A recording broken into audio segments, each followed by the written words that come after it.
Welcome to బామా కలాపం. ఈరోజు మనము తాబేలు మరియు కుందేలు వాటి పరుగు పందెం యొక్క కథను తెలుసుకుందాం రండి. ఒక అడవిలో కోతులు, జింకలు, దుప్పులు వంటి అన్ని రకాల జంతువులతో పాటు ఒక తుంటరి కుందేలు కూడా ఉండేది. దానికి నోటి దురుసు ఎక్కువ. తన చుట్టూ ఉన్న అన్ని జంతువులను ఏదో రకంగా వెక్కిరిస్తూ, ఎగతాళి చేస్తూ తనకు తానే గొప్ప అని బాగా దప్పులు కొట్టుకునేది. ఒకరోజు నెమ్మదస్తురాలు మరియు నమ్మకంతో ఉండే ఒక తాబేలు ఈ పొగరుబోతు కుందేలు కళ్లల్లో పడింది. అది తాబేలుని చూసి ఎగతాళి చేస్తూ, "నువ్వొక బద్ధకస్తురాలివి. పర్వతంలాగా శరీరం పెంచి ఎప్పుడూ కదలలేక కదుల్తుంటావు. నీలాంటివాళ్లు నాలాంటివాళ్ల కళ్ల ముందుకు రాకుండా ఉంటే బాగుంటుంది" అంటుంది అహంకారంతో. కుందేలు అంత మాట్లాడినప్పటికీ శాంత స్వభావురాలైన తాబేలు కుందేలు వైపుకు చూసి చిన్నగా నవ్వి, "నువ్వు ఎంత వేగంగా అయినా ఉండవచ్చు. నీకు ఉండే గొప్ప నీకుంటే నాకు ఉండే గొప్ప నాకుంటుంది. కాని నీలాగా పక్కవాళ్లని అవమానపరిచి సంతోషపడే తత్వం కలిగిన దానిని కాదు కనుక నా గొప్ప నేను చెప్పుకోవటం లేదు" అన్నది. తాబేలు మాటలకు కుందేలు కోపంతో ఊగిపోతూ, "ఏంటి, నువ్వు కూడా గొప్పదానివా? అంటే నాతో సమానురాలివనా నీ ఉద్దేశం? నేను గొప్పలు చెప్పుకుంటున్నానా? నీకు గొప్పలు చెప్పుకోవడం రాదా? మంచిది, అయితే నాతో పోటీపడి గెలిచి చూపించు. అప్పుడు నేను కూడా ఒప్పుకుంటాను నువ్వు గొప్పదానివి అని. ఇప్పుడే మనిద్దరి మధ్యన పరుగుపందెం జరుగుతుంది. ఎవరు గెలిస్తే వాళ్లు గొప్ప అని అవతలివాళ్లు ఒప్పుకోవాలి" అని పొగరుగా చెప్పి కనీసం తాబేలును హెచ్చరించకుండా తన పాటికి తాను పరుగులు పెట్టటం మొదలుపెట్టింది. కుందేలు పొగరుబోతు మాటలకు తాబేలు బాధపడలేదు కాని, ఉన్నట్టుంది కుందేలు అలా పోటీ అని చెప్పేసి దానికి తాను ఒప్పుకోకముందే పరుగులు పెట్టుకుంటూ అక్కడిమించి వెళ్ళిపోవటం చూసి చిన్నగా నిట్టూర్చింది.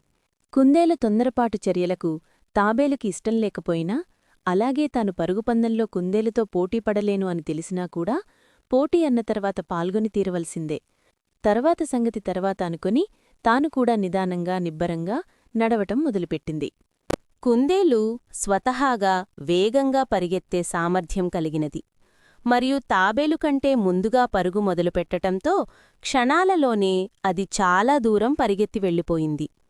అయినా కూడా తాబేలు తాను ఎంత వేగంగా నడిచినప్పటికీ కుందేలును తాను దాటలేను అని తెలుస్తున్నా ఓటమి భయంతో ఆగిపోకుండా, కుంగిపోకుండా, తనమీద తాను నమ్మకం కోల్పోకుండా తన వల్ల వీలైనంత వేగంగా నడవటం మొదలుపెట్టింది.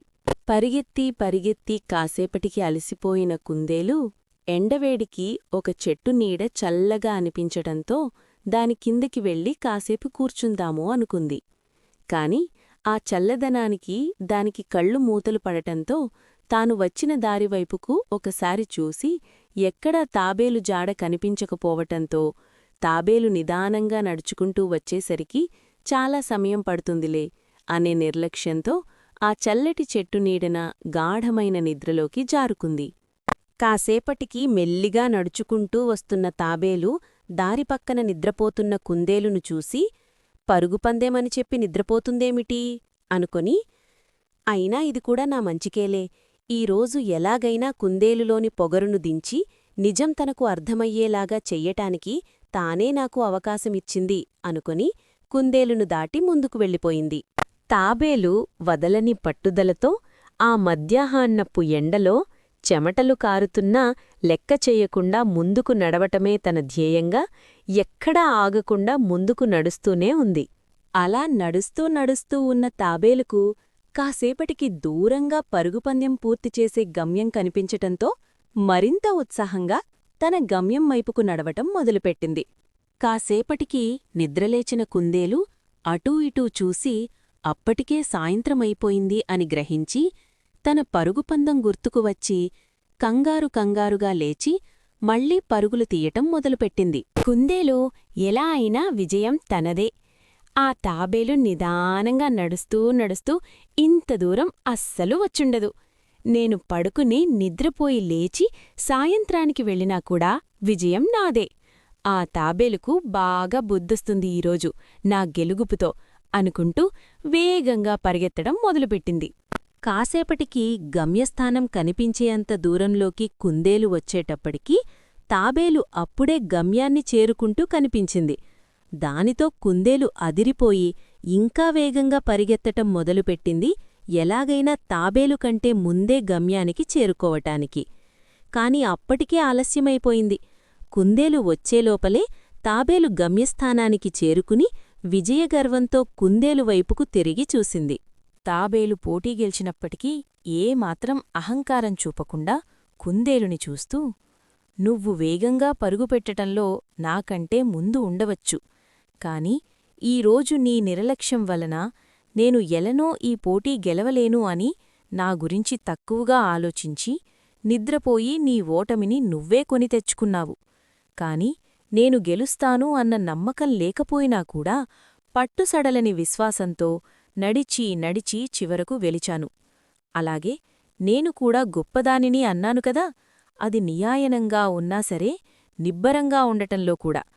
అది మాత్రమే కాకుండా ఒక తాబేలు కొన్ని 100 ఏళ్లు జీవిస్తుంది. అలా నువ్వు జీవించలేవు కదా. కాబట్టి ఎవరి గొప్పతనం వాళ్లకి ఉంటుంది. మనలో గొప్పతనం చూసి మనం మిడిసిపడకూడదు. అది ఎప్పటికైనా మనకు అవమానాన్ని మిగల్చగలడన్నది." ఇదే మన తాబేలు కుందేలు పరుగు పందెం కథ. ఇలాంటి మరిన్ని కథలు తెలుసుకోవాలంటే సబ్స్క్రైబ్ చేసుకోండి బామాకలాపం @housewifes channel. Please like, share and comment.